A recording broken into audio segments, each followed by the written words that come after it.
Welcome back to the LTS, guys. It's your host Duncan, as usual. Here we tackle the boy. So ready to jumping into the Liverpool and Man City conversation. Bro, I've been having nightmares over that game for a week now. Reliving every moment. Bro, one of the highlights of this week was that text you sent me where you were like, you had nightmares of Jeremy Doku. Bro, I'm still having them. Man, that guy is fake. He's faint where he does that. Bro, he has like two dribbles and no one gets him every time. Bro. No one. Bro, and this is the thing I hate, man. Doku, he does this against Liverpool, then he blanks for 4 games. Exactly. Like, he couldn't have done this against any other team, bro. I swear, there are teams for days. There's Wolves, there's Leeds, there's Sunderland, there's all them brothers. He had to do it for Liverpool, bro.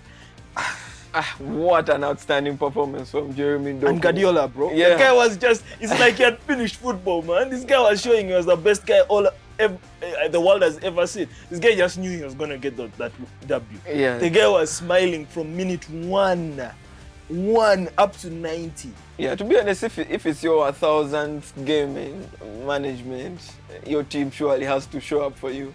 And the boys surely showed up. Erling Haaland missing a penalty in the first minutes. For a second there, I thought the football gods were not going to abandon me. Once he missed, you thought you were in. Bro, I was happy for a second, but it was only for like 5 minutes, and then Haaland shut me up. Yeah, that header, my days. What a cross from Matheus Nunes. What a ball, bro. And to be fair, the way City worked that ball too, because everyone touched that ball. If you remember that goal. From the keeper, they moved it so well. O'Reilly was getting caught in that left back position, but he still managed to play out, passed it to Foden, Gonzalez. Now everyone is free. Bro, that whole game showed me like when you bypass our press, we are amateurs. Yeah. We're like amateurs. We were beaten in the attack, we were beaten in the defense and the midfield. Even I know Georgie did not have a very good game, but he was probably our best player that game. That game could have easily ended 6, bro. True. It could have easily ended 6. It was just a thorough washing. For a second there, I don't think we're in the running for even the Premier League anymore. That was the game that shut me up, and I know, bro. I know. Officially, you're putting yourself top 4 battle, bro. Top 4 battle. Where's Chelo? Where's United? Those are our boys now, bro. Totti. We are the same, man. Bro, I used to pray for times like this, man. That was, oh my days. 8 points in November. Yeah. If we don't turn this around in December, even top 4 will be a question, because we still have to face these guys in return legs, bro. Man, it wasn't looking good for Slotsman. Given the fact that I thought Ekitike starting, to me, whenever he starts, it more looks like that's your strongest lineup with him in the squad. Well, if you're basing off form, because if you're going to ask yourself who's the better player, I'm still going to put Isak there, because Isak, I've seen him do things with the ball that I've yet to see Ekitike do. But Ekitike right now is looking very good. He came from the summer looking ready, energized, and ready for the season. So. Quick fire run. Yeah, exactly. So to have the best team here, put Ekitike, bro. He was choked for service, man. Nico Gonzalez ain't to the levels of Rodri, but to that level, bro, give him the Ballon d'Or. I think this was Nico's best game I've seen him play in bro, just give him the Ballon d'Or. Because, brother, what he was doing, Rodri. And press a ball, bro. Man, and that shot, that second goal, bro. Van Dijk, man. Alright, bro. Come on, man. Remember last weekend I was telling you, your boy and Matthias De Ligt right now cannot be on the same level. Bro, we have considered the same goals. We have considered the same goals and we have the same points. What are you trying to say? Bro, the levels at which your boy has dropped off are insane, to be honest. You get it? Like for the levels he plays up here and right now he's playing this. Yeah, but De Ligt is right there. No, man. No, I can't believe it. Anyway, let's not over-digress on De Ligt. But in terms of defense, right, I feel like Konate and Van Dijk this season haven't gelled properly. Yes, because Konate is like trying, let's be frank, like Konate is trying to do double work. Because he's trying to cover up for Van Dijk and trying to cover up for Bradley. Also. Yeah. It's a lot of work for one man. And Gravenberch did play well because the Madrid game, he played well. The Aston Villa game, he played well. But that City game, dear Lord. Chucky, Foden, Them bro, let's be real, they're small men, but they were press resistant on Gravenberch. He couldn't do a thing. He was chasing ball, man. The whole time he was just running up, running down. Everyone in our team was just doing cardio. Cardio, man. I think it's kudos to Pep Guardiola because there's that new formation he plays 4-1-4-1, right? Yeah. Yeah, I think there's a way he overloads that whole midfield. Yeah, they have an extra man in the midfield. They always have an extra man in the middle. Yeah, like it was a hard watch. It was a hard watch. There is nowhere I thought in that game like we're going to turn this around. You know, because everywhere, man, everyone was being outrun, dominated you on all France, man. All France. There's nothing I could say after that game. Like we didn't have any good attempt on goal by the time the first half ended. Man. Although, man, that goal, the Van Dijk goal, bro. Yeah, I think that goal should have stood. It should have stood. In my view, that goal should have stood. Robertson wasn't blocking. Yeah, he wasn't blocking Donnarumma from his line of sight, and he did everything possible to make sure the ball doesn't touch him. Yeah, like Donnarumma saw that ball coming the whole way through, and weirdly, they accepted the goal for Man City like that last season. Bernardo Silva, right? Bernardo Silva was standing, I don't know which team they were playing, but he was standing right in front of the goalkeeper, something close to the way how peripheral. Yeah, the way how Robertson's happened, but only instead of going down, he moved to the side. He moved to the side and gave the goal free range. Robertson went down, man. There was nothing more he could do. That was unfair on us, but I think that more or less killed some of your momentum to get back into that game. Were you hearing the sounds the Etihad Stadium was shouting? Bro, I didn't even think there were Liverpool fans in there. Like, for real. Those guys, all I was hearing was Haaland. I think that's the loudest I've ever had the empty hand or the empty hand. Empty hand, that was a nice one. Yeah, but to be honest, they over-dominated you. 6 shots on target. For you guys had 1 shot on target. Bro, there was nothing you could say after that game. That was men playing children. There was also that Salah miss at the end where he could have done better. Hit the ball, slide I'm not even going to digress Salah because we all know Salah. Salah is a numbers guy. Yeah. He needs at least 5 shots for him to get a goal. He's not the kind of guy who's going to have 1 shot, one goal. And 1 shot, 1 goal. He's not Haaland. But he doesn't have the conversion rate like for Haaland, but he give him 5 shots in a game, he's going to probably bury 1 of them. Yeah. So that one, at least it's not like we weren't expecting that. Yeah. It's just that, bro, the midfield. The midfield. I don't. Your midfield on paper looks like you guys are good, but for some reason you're not good. Bro, performances are not really reflecting. No, the performances. I mean, our best player this season has been a midfielder, Szoboszlai. Yeah. I mean, the games where Gravenberch has played, we've played well. Yeah. McAllister had a bad start to the season, but he picked up closer after the United game. So it's not the midfield problem. What would you say the problem is right now? This one was purely tactical. Yeah. This was Guardiola telling Ancelotti, you're not at my level yet. Proper Andre. Yeah, this was him just telling him, you're not at my level yet because the things I've done, the things I've seen, you're not yet there. That was it. This was tactics, bro. This was all tactics. I'm not going to say it was player quality. I'm not going to say any of that, bro. It was just tactics. Pep cooked us. Yeah. I mean, the players who are playing the best in this game are not, they're not his...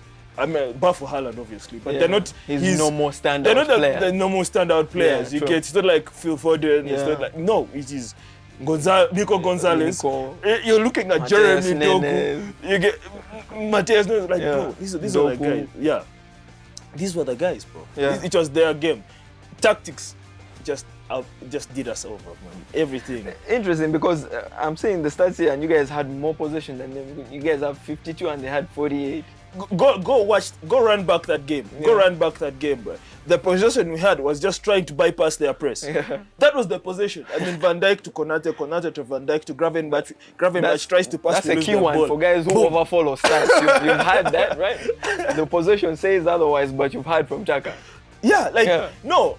This is the thing. Like, you apply the eye taste, Yeah. when you apply the eye taste and you look at it with the games, you don't just look at a stat like possession blanket wise and say, these guys had possession. No, you ask yourself, okay, they had possession, but where did they have the possession Which most? areas Area of the box of the pitch were we having the possession most?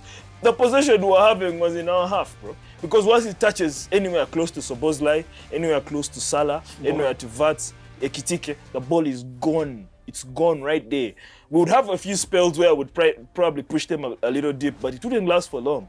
Because anytime we try to have like a progressive run or a progressive play, it just dies right there because they were ready for us, man. They knew us inside out. That game, right? It's like Guardiola had been watching Ancelotti from last season to this game. I think, to be honest, the run you guys were on, it wasn't favoring you guys to the point that if you're playing an elite coach to Pep's level, he's definitely going to punish you guys. But how many punishes could we put on that level? Yeah, true. Very few in the Premier League. Yeah. You could say he's one of the greatest. He's the greatest. Right now. I think he's the greatest right now. Yeah. I mean, the questions of all time now and there, you start looking at so some heavy hitters. if your team is not in a rich vein of form. Yeah, and it was just one of those games where you could feel it. I think the City fans could feel it because Kevin told us, yeah, sure does that, bro. You're gonna lose, man. Kevin off camera, Kevin was assuring us, bro, you're gonna lose, brother. Yeah. I'm sorry I disagreed with you, but your team didn't have to do us like this, bro. It could have been like a 2-1, bro. I'd accept that. What was a 2-1? Oh man, interesting, because I want to ask you this question because previous episodes you kept saying Florian Wirtz, you could say his best position is now playing him to that winger level on Gapco side or Salah side. Yeah, so he actually played there this game and he did. It wasn't still looking great. Bro, it's just tactics, man. I still think he can do it because it's not like where he played 2 high-profile games there because he played the Champions League games of Frankfurt and Madrid. And Madrid, it was his best game. I think, in my opinion, it was his best game he has played for us so far. So he did it well there, but the intensity of the Premier League, bro. Quite the Matheus Nunes was running rings around him. No, Matheus Nunes wasn't the one running rings. I think by the time he'd probably bypass one guy and then he reaches the box and then the defender takes it. But the guy I was very impressed with was Nick O'Reilly, bro. That kid is like a giant. Salah was like half his size and he couldn't move, man. And you know Salah has this thing where like he uses his energy. He has a very like lower center of gravity and he tries to push you. He can hold it. Bro, this guy was not having any of that. Salah was like, man, do what you can because you're not going to outpower me.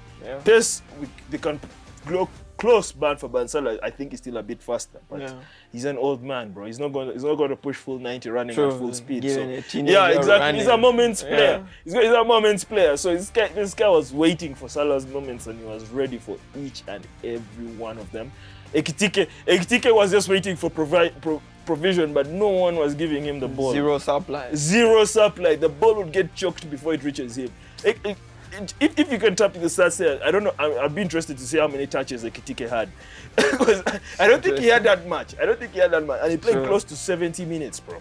Yeah, it's just crazy. I don't know how many touches did he have. Let me try. It has to be in the lower digits, bro. Has to be. Is it? I'm not really seeing. Yeah, that's still here, but still though, it has to be lower, bro. It has to be in the lower digits because Ekitike was tough that whole game. Because he had like a total of 7 passes. You see that? 7 successful ones. So you see that 7 passes in a game that is on 60 minutes and 7 passes is insane. That's insane. This game was choked. Ekitike couldn't get the ball, man. Yeah. The ball couldn't. They just made sure it doesn't reach him. So anywhere, Vats, Szoboszlai, Salah, the ball would just die in one of those 3. Always. He lost the possession like thrice. You see that? With 7 passes. City was on a high efficient run on this day. But Guardiola watched him. Yeah. Guardiola and Ancelotti. I think Vardiol and Diaz was so solid that game. Yeah, they were solid. Solid. And after such a game, you expect them to do something crazy. I swear, City, if you fail to win, bro, we can't let Arsenal win this trophy, bro. We can't. The internet might break, man. I love Twitter. I love X, bro.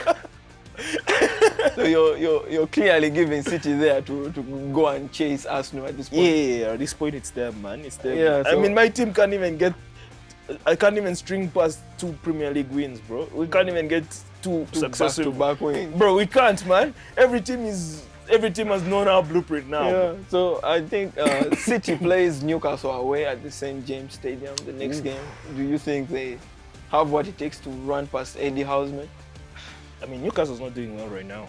Yeah, they're not doing that bad as well. No, I mean they're not doing well. I mean they have lost leads twice now. Yeah, true. In bottom half of the table. Exactly. You see, and that's really poor for Newcastle. Yeah, they're not doing. They started a bit okay. I mean, but for the loss against Liverpool, they started really okay. Then the big, very, very unlucky losses.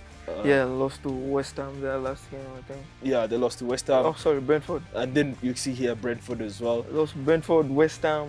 These are teams you shouldn't be losing to. Exactly. And when they start facing the top 6 teams, it's not like they're coming in favourites in such games. So maybe the Volt Messi might do something given he scored the brace in the nationals.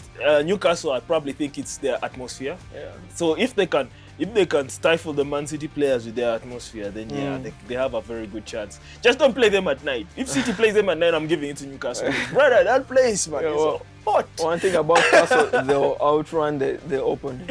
Yeah, especially that midfield. Yeah, they have the legs for it. Something, and they don't mind doing the dirty work. Yeah. I mean, something my team could learn, bro. Something Anslot should be. Bro, I mean, they should start encouraging guys to just pick tackles, bro. Scare the midfielders. Get some rough tackles in there. But I feel like Endo needs to start one of these games. Please! Start Endo and Gravenberch and then let the rest do their thing, man. Please, I've been begging that we need a destroyer in there and Gravenberch should go and do it. Exactly, just progress the ball and come and help defensively, because, brother, this defensive problem is really deep now, because, like, we're 10 games in and we've conceded 17 goals. Yeah, That's close to 2 goals every game, bro. Last season, one goal would be a higgy. Yeah. No team was going past 1 goal. True. It would be very rare for us to get 2 goals against us. So it's not like bar for Trent. Who else has? Let's be frank. In the defensive, who else has gone? No. Kwanzaa. I mean, come on, man. It's not that. I mean, you guys aren't relying on him like that. Yeah, because Konate played the most games. Yeah, he was available. That was the first time I really guys saw like Konate. Harvey Elliott as well. But then you look at he wasn't really. But maybe your biggest miss might be Trent and Luis Diaz. Yeah. You say Diaz might be your biggest miss right now because what he's not doing in Bayern in that position right now. If you could put him back in your team right now, pure goal. Last season, Liverpool, you had 3 players who are work rate monsters, if I could say. So we had Luis Diaz, we had Darwin Núñez, and Szoboszlai. Yeah. So we had 3 guys. Yeah. 2 of them have gone, and we have only 1 guy who can actually put insane work rate in a game, right? So the rest are very technical, very technical. You guys traded your intensity for more finesse and quality. But the finesse and quality ain't showing. Anyway, your next game is Forest. I don't know, you guys are home. Do you think you can get some points? Yeah, we can definitely get some points. I mean, Sean Dyche is probably going to go for the low block against us for such a game and try and get us on a fast break. Yeah. But given Forest was your boogie team last season, weren't they the only team to beat you in like the first half of the season? Yeah, but come on, that was a different Forest. That was a weird game. That was a weird game because we had just come back from we had just come back from international break. Yeah. This guy played Anslot. I think he had never been in a situation where you have a lot of South American players, and then he played all our South American players in that game. You see that? These guys had just traveled like a day before. I think he had never been in a situation because most times Premier League teams, when you have a South American player from international break, you rest them because of the time difference. Second half minutes. Yeah, their body clock is still messed up. So you'd rest them and play other players who are probably playing in Africa or Europe or something like that. You get. So that game was weird like that. Then the second leg, those guys went for a low block, man. They couldn't pass. They couldn't pass our half. And only way we won was on a late goal. Yeah, and to be honest, it looks like Forest is not that strong the way they compared to the team they had last season. Sean Dyche is still trying to implement his system, but I still think he'll be okay because the previous win they had was okay. It was a very good win. Anyway, man, I think that concludes it. I don't know. Do you feel like you could bounce back? Your next 3 games are you're playing Forest, you play PSV and West Ham. Define bounce back, because bounce back, we're not definitely going for a title race now. Yeah, I'm just saying maybe 3 wins in a row, man. Don't set me up for any heartbreak, bro. Some wins under your belt can get that confidence back, man. Yeah, that is not about confidence. It's just about where the teams, our competitors are. So, it's not about us, it's about our competitors. And our competitors are looking really good, especially Arsenal.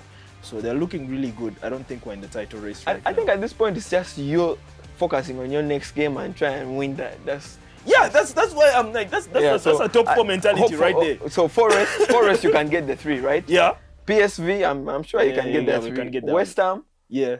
Then you play Sunderland next. That's a hard one. Where is that? You're at home still. That's better at least, but still. Okay. Still. So at least you have some hope, man. It's not like you're looking at the next 6 years and you're seeing some L's in there. I'm not saying like we're a poor team. We're not a poor team at all. However, bro, last season, bro, I've never seen a back-to-back. We just won the league. So we need this, bro. Let us know in the comment section. Leave a sub if you haven't. LTS out. Peace.